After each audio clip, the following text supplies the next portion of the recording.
selamat pagi. Okay, kita ada sedikit update lah berkenaan dengan jualan di Serama Batasan, Serama Tanpa Batasan. Saya dah maklumkan yang kita tidak akan wajibkan penggunaan ID number untuk Serama Tanpa Batasan. Maknanya sesiapa penjual boleh menjual tanpa menggunakan ID Serama Tanpa Batasan pun boleh, tak ada masalah kan? Itu adalah hak masing-masing lah. Cuma sebagai pembeli, kita kena kata orang berhati-hati lah. Contohnya apa yang terjadi pada, kita kata semalam dan hari ni, lebih kurang gitulah. Lebih kurang semalam gitulah. Mungkin post tu mungkin 2 hari dah lebih kurang macam gitu. Ada seorang yang menjual, kita kata, almari reban ayam serama dengan nilai RM230 berserta dengan kos pos RM30 kan, RM30 kos pos. Maknanya harganya masuk pos adalah RM260 lah. Daripada situ pun untuk reban yang kita kata 6 pintu 8 pintu macam itulah lebih kurang kan, mana ada harga 200 lebih. Lepas tu kos pos pula RM30 kan. Kalau kita terpedaya dengan harga yang terlampau murah untuk sesuatu barang tu, jangan salahkan kepada rakan-rakan lain, kerana harga tu dah murah tu mencerminkan ada sesuatu yang tidak baik lah.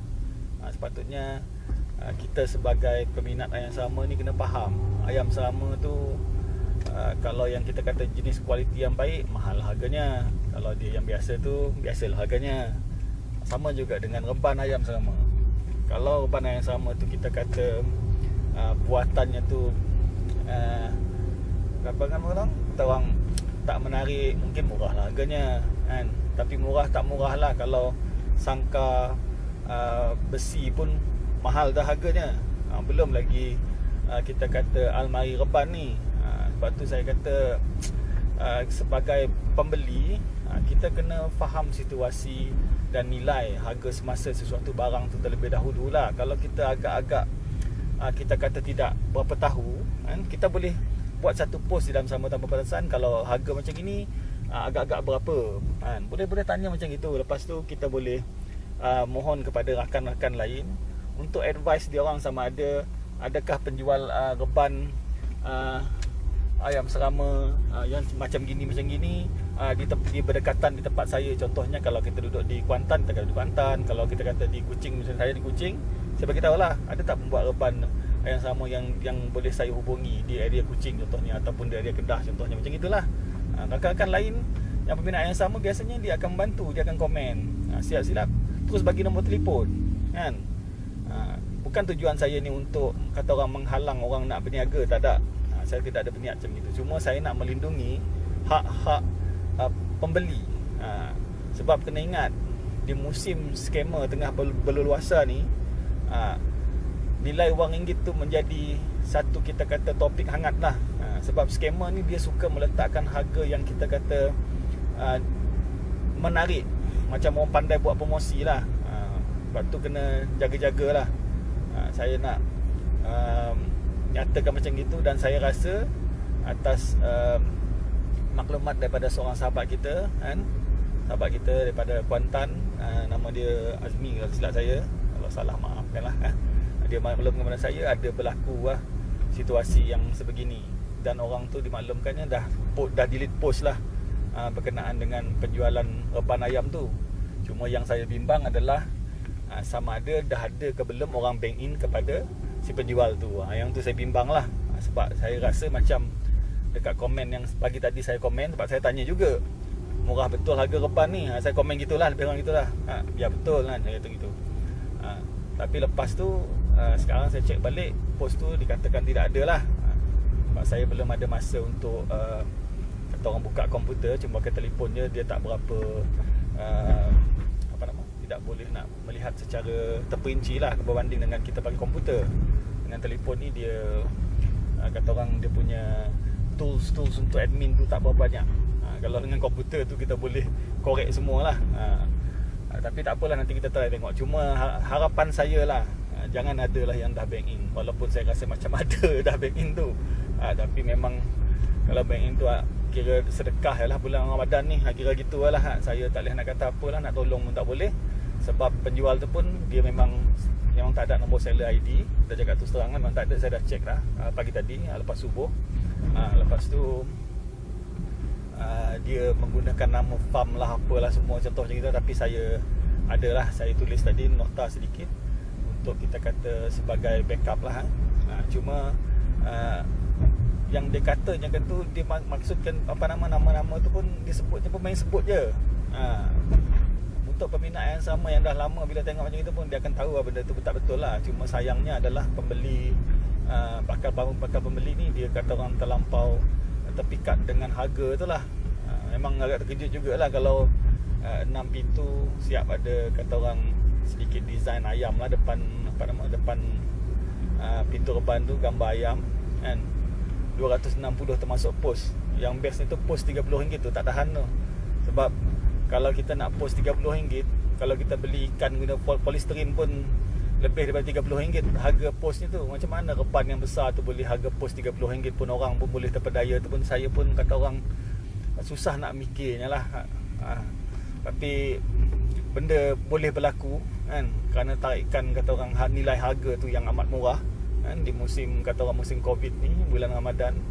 Ada jugalah yang mungkin yang terpedaya. Cuma harapan saya semoga tak lah. Tapi rasanya macam ada. Tak boleh nak kata apa. Cuma saya harap kalau ada yang tertipu tu lah, kalau ada yang tertipu lah, buatlah report kat balai polis yang berdekatan. Bagilah nombor akaun yang kita masukkan duit tu, contohnya kan. Kita buat report. Jangan biarkan lah. Sebab orang-orang jenis macam scammer ni, kalau kita biarkan tak ada report, dia boleh buat lagi banyak kali. Sebab benda-benda berlaku macam ini ni, kita kata kita kena waspada lah. Tetapi kalau boleh orang yang kena tipu tadi tu, sebab saya tak ada nombor akaun orang yang menjual almari reban tu kan.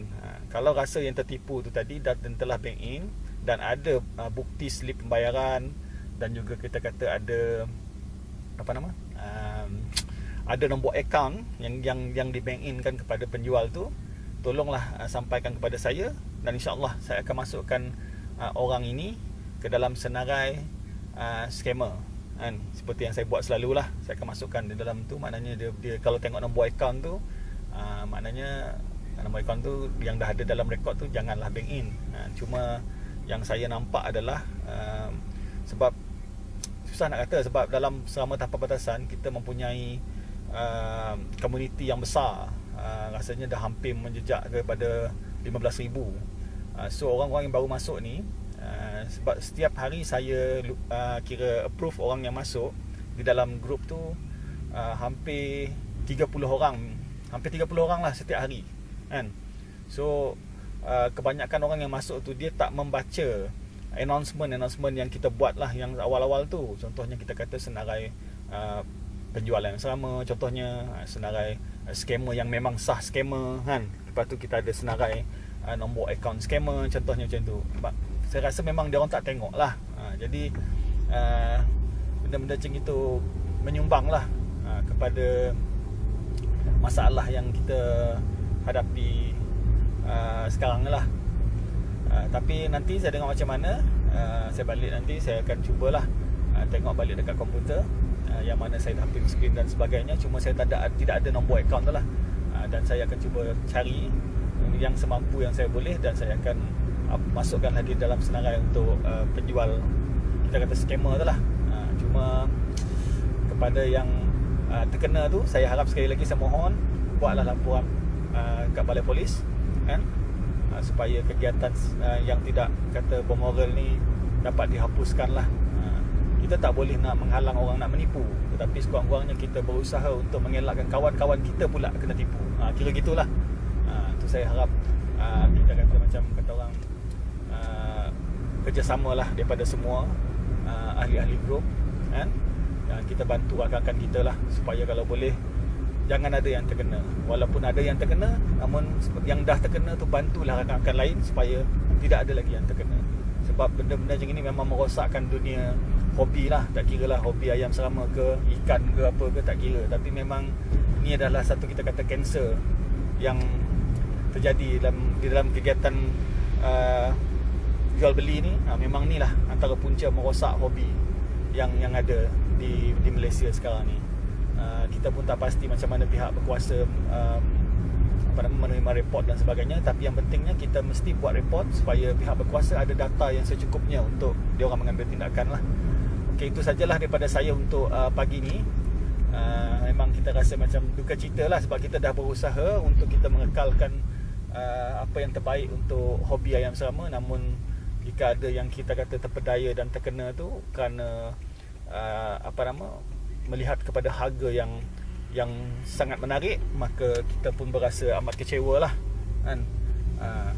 Kita harap semoga lain kali kita kata orang lebih ni lagi lah, berjaga-jaga lah. Kita nak menyalahkan sesiapa pun antara kita pun tak boleh. Cuma kita cuba menjaga komuniti kita sebaiknya lah. Okay, itu saja daripada saya. Assalamualaikum, selamat berpuasa, salam Ramadan daripada saya SMK di Kuching, Sarawak.